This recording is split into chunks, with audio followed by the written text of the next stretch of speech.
Hey guys, it's Saturday. I'm going to show you the amazing Airbnb we're staying in right now. It's an old Japanese house and it has kind of like an unfinished look. There's like bare walls and rough wood everywhere, and it's like really deep in this Japanese neighborhood. Well, obviously Japanese neighborhood, but so this is the front door. It actually has a really cool powered lock on it, and it automatically locks when you close it. Although the door kind of looks like you could just kick it down and get in anyway, but this is the Genkan. It's bare concrete, and it comes with umbrellas. All the Airbnbs and hotels we've stayed in so far have umbrellas with them, as well as like house slippers. So yeah, there's my bag. I don't know why it's here, it's kind of in the way. This is the kitchen.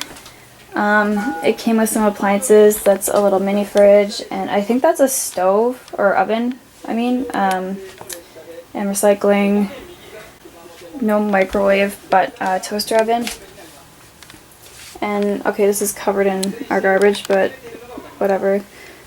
This is kind of like what I was talking about, like the bare wood. There's just like this unsealed piece of wood right here, and then this also is just like a piece of blank wood, and it has like this really shitty leg right here, but the top actually is okay.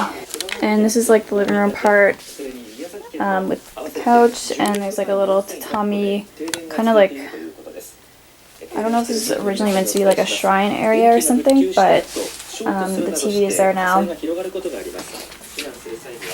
And this is the whole like bathroom area, and this is the laundry machine. This is actually really cool. It is a dryer as well, so you can set it on a cycle where right after it's done washing, it will start drying your clothes. And last night I tried to like interrupt the cycle and take the clothes out to check on them, but it does like this auto lock thing, so it's not like the machine at home where you can just interrupt the cycles at any time. And this is like a little, not really yard, but sort of like Zen garden area. This lantern is cool. I'll show you guys later tonight. It turns on, like it lights up on its own when it gets dark, and I'm not sure what powers it. You can't see a cord or anything going anywhere, so I don't know what this machine is.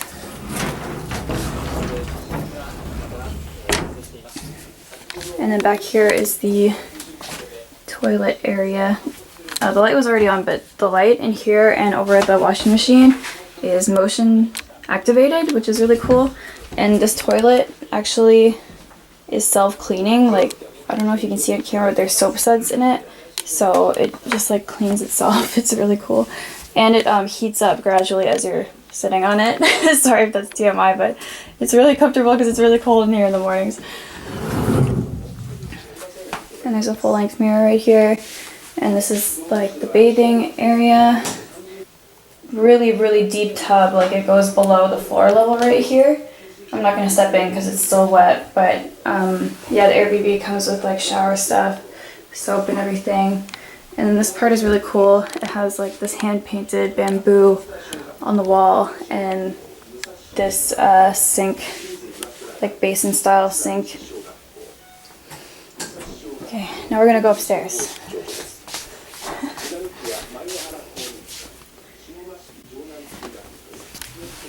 These stairs are so small. They're like smaller than my actual foot, so I always feel terrified coming down here. And there's only one room up here. It's the bedroom, and there's a sliding door like everywhere else in here. It's a tatami room, and then these futon. You're supposed to put them away every day, but we didn't bother. No one else is coming here today. So these are space heaters, and there's like a little sitting area right here. And this door is just propped against here. It's not like opening to anything. There's the room air conditioner. Oh my god, why am I out of breath? I like can't film and talk at the same time. This is where the futon were before, and the blankets, so that's just the storage area. Yeah, it's really, really comfy. It's nice and warm out here actually. It's warmer than downstairs. But yeah, the house is very like open, so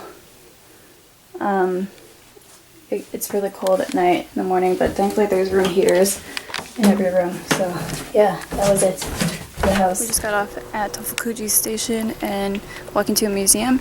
And oftentimes when you're walking in neighborhoods in cities like this, you'll come across little shrines just right on the streets. So you should usually duck in and take a look because oftentimes there's hardly anyone in there.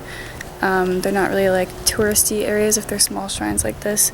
There's maybe like one person in here praying or checking it out. There's another shrine right next to the last one and there's literally no one here.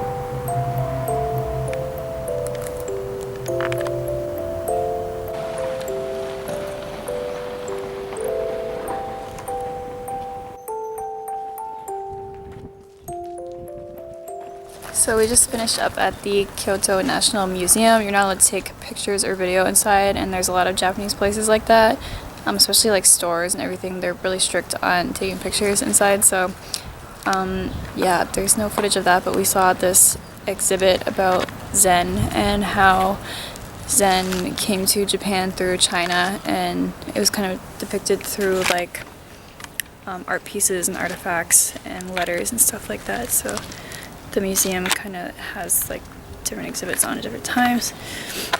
So now we're gonna walk into Gion. We're just at a temple checking it out.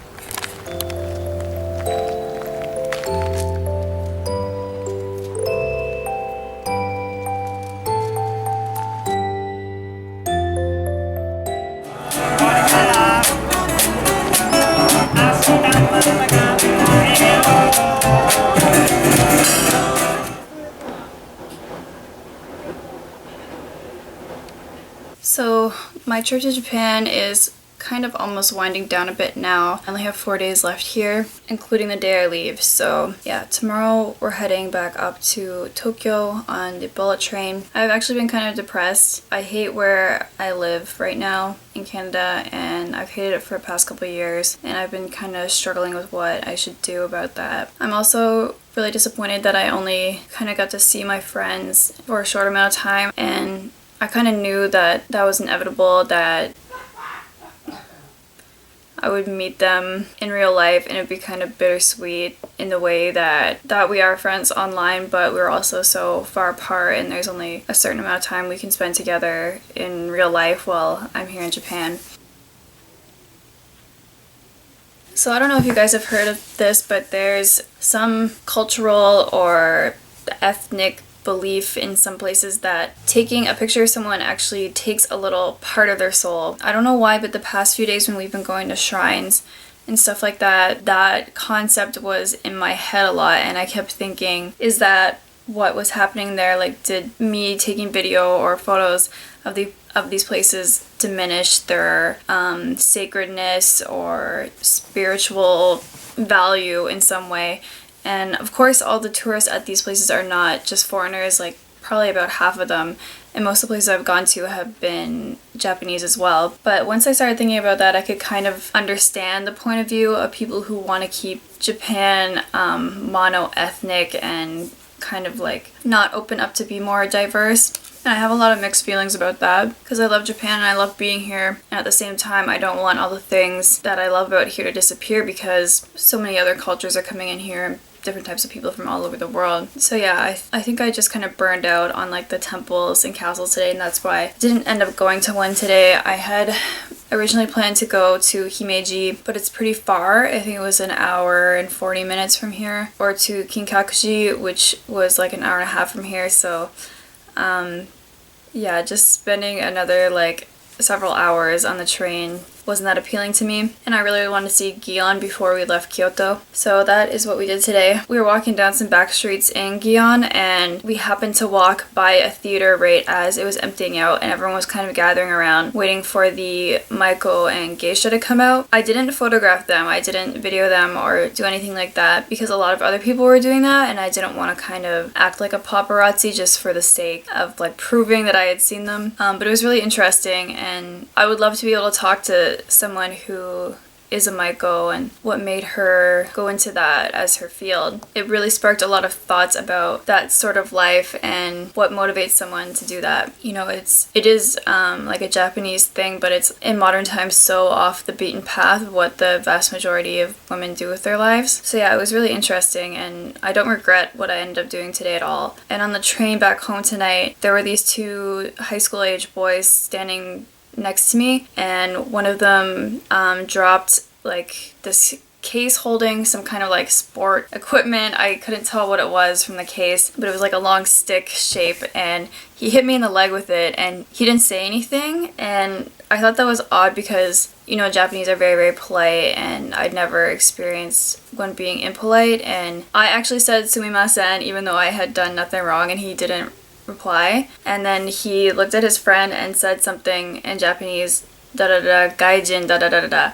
And I was so frustrated because obviously I understand the word gaijin, but I didn't catch the rest of what he said. And before I came back to Japan on this trip, I've been studying Japanese, and the first time I came to Japan I didn't really know anything, and that frustrated me so much, not being able to communicate or read signs or anything like that. And now I've come such a long way with studying, and then only to have it kind of like knocked down by a teenage boy on the train. So again, like, I am really proud of myself for the Japanese I have been able to communicate with on this trip, but at the same time I know I have such a long way to go until I'd be totally comfortable conversing here, I guess. So yeah, that's it for today. Tomorrow we're heading back up to Tokyo, like I said, and it's supposed to rain all day, so I'm not looking forward to lugging around all my bags and that, but yeah, we'll see what happens.